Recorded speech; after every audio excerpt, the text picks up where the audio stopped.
नमस्कार। इस वीडियो का टाइटल है बाबा जिंदा कौन थे। यह वीडियो आपकी फरमाइश पर, आपके कहने पर बनाई जा रही है। मैंने इसके बारे में पहले भी एक दो वीडियो बनाई है जिसमें शायद कुछ लोगों को समझ नहीं आई, और मैं आज यह प्रमाण सहित गुरु नानक देव जी की पुरातन ग्रंथ प्राण संगली से ही यह आपको प्रमाण दूंगा कि बाबा जिंदा कौन थे। कई जगह पर जिस तरह कबीर पंथियों ने उस साधु को बाबा जिंदा कहा, बाले वाली साख में बाबा जिंदा लिखा हुआ है और प्राण संगली में साधु लिखा है। वह बाबा जिंदा अर्थात साधु कौन थे, उसके बारे में हम आपको आज इस वीडियो में बता रहे हैं। अगर यह वीडियो सही लगे, अच्छी लगे, तो आप हमारा चैनल सब्सक्राइब भी कर सकते हैं, वो आपकी मर्जी पर डिपेंड है। लो देखिए बाबा जिंदा कौन थे, आपको प्रमाण सहित, आपको प्राण संगली से ही बताते हैं।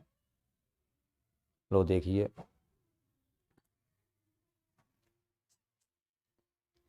ये है गुरु नानक देव जी की प्राण संगली जो हिंदी में है, और इसी में से हम बताएंगे।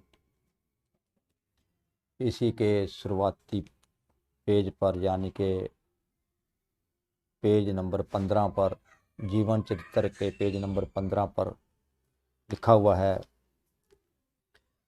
संवत 1554 में गुरु जी एक दिन नियम अनुसार पहर रात रहे सेवक के साथ वेई नदी पर स्नान को गए, तो वहाँ एक साधु से भेंट हुई जिसने चेताया कि बाबा नानक जी तुम किस काम के लिए इस संसार में भेजे गए हो, तुम्हारे लिए सच्चे दरबार से क्या आज्ञा है और कर क्या रहे हो। इस पर गुरु जी उस साधु के साथ वही नदी में घुसकर 3 दिन तक गुप्त रहे। लोग अपनी अपनी समझ के अनुसार कोई कहते थे कि डूब गए, कोई और कुछ अनुमान करते थे, परंतु वास्तव में गुरु जी अपने शरीर को योग बल से समाधि की दशा में नदी में स्थापित करके सत्या पुरुष के चरणों में सत्या नाम का खुल्लम खुल्ला उपदेश करने की आज्ञा के लिए सचखंड में गए। अब इसमें हमारा सबसे बड़ा सवाल यह है कि बाबा जिंदा आखिर कौन थे। उस बात को समझने के देखिए, इसमें लिखा हुआ है साधु वे नदी पर स्नान को गए, तो वहां एक साधु से भेंट हुई। अब साधु से भेंट, साधु कौन था उसके बारे में इसमें साफ लिखा हुआ है। किसी इतिहासकार ने इस साधु को नारद लिखा है, किसी ने वरुण। नारद उस देवी शक्ति का नाम है जो मालिक की ओर से भूमि तथा आकाश पर महात्माओं के पास उसकी आज्ञा को पहुंचाती है, और जल में आज्ञा पहुंचाने वाली शक्ति वरुण देव कही जाती है। यानी कि इसमें साफ लिखा है कि उस शक्ति का नाम, उस साधु का नाम, उस जिसको जिंदा बाबा कहा गया, उसका असली जो नाम है उस शक्ति का वह है वरुण। इसमें साफ लिखा हुआ है, आप इसमें देख भी सकते हैं। मैं इसकी कटिंग पोस्ट कर दूंगा, आपको भी इसमें साफ दे सकते हैं। और उन लोगों को मैं कहना चाहता हूँ जो ये कहते हैं कि जो बाबा जिंदा थे वो कबीरदास थे, और कबीरदास जी गुरु नानक देव जी को मिले और वह उनको सचखंड लेकर गए, यह बिल्कुल झूठ है। प्राण संगली के मुताबिक बाबा जिंदा जो बाबा जिंदा आया जिसको साधु कहा गया, वह एक वरुण देव थे, जो एक देवीय शक्ति थी।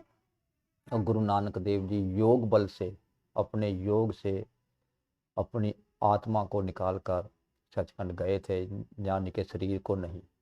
और यह इसमें साफ साबित हो गया है कि गुरु नानक देव जी योग बल से उस साधु यानी कि जिंदा के बाबा के साथ सचखंड गए थे। इसमें कबीर का कोई रोल नहीं है। कबीर जी तो काशी से बाहर नहीं गए, यानी कि दिल्ली की सीमा तक उन्होंने पार नहीं की कि वह बताइए पाकिस्तान में जहाँ वही नदी है वहाँ कैसे पहुँच गए। कबीर के कहीं भी पाकिस्तान जाने का कहीं भी उल्लेख नहीं है। पाकिस्तान की बात तो छोड़िए, यहाँ तक पंजाब के एरिए में भी जाने का कोई उल्लेख नहीं है। यह जो कबीर पंथी गप फैलाते हैं कि गुरु नानक देव जी को जो बाबा जिंदा मिले वह कबीर थे, यह बिल्कुल झूठ है। इस बात को बिल्कुल ना मानने, यह झूठ है। आप अगर न विश्वास हो तो आप पुराण संगली पढ़ सकते हैं। इस पुराण संगली में साफ लिखा है कि जो बाबा जिंदा अर्थात जो साधु थे जो गुरु नानक देव जी को मिले वह वरुण देव थे, इस पुराण संगली के मुताबिक। और योग बल से गुरु नानक देव जी अपनी शरीर को नदी में छुपाकर और अपनी आत्मा से सचखंड गए थे, और वहाँ से सतनाम का उपदेश लेने के लिए, यानी कि सारे संसार में सतनाम का उपदेश फैलाने के लिए वहाँ पर गए थे। और सतनाम का उपदेश गुरु नानक देव जी ने ही फैलाया था, और भक्त कबीरदास को भी सतनाम का उपदेश गुरु नानक देव जी ने ही दिया था। नमस्कार।